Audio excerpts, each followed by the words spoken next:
Welcome everybody.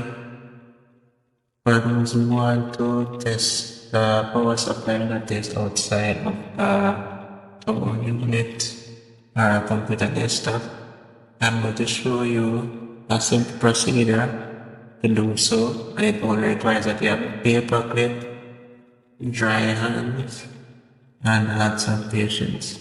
So before you attempt this procedure, make sure that your hands are dry and that you are not standing near anything that would potentially act as a conductor. So anything like metal or such, best avoid while doing this procedure.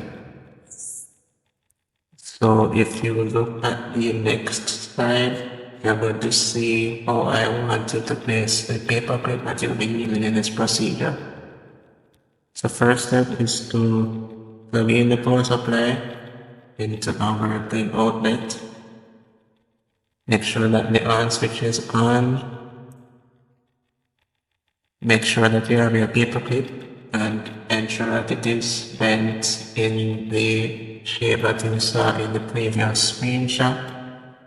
Afterwards, you're going to find the 4th and the 5th pins on the particular Molex cable here, and then you're going to insert both at the same time into the 4th and 5th pins. You don't have to push them far, as once the power supply is working, you should hear the fan spinning. As the fan is spinning, that's an indication that your power supply is working. You can also test further by using a multimeter. Thanks for watching.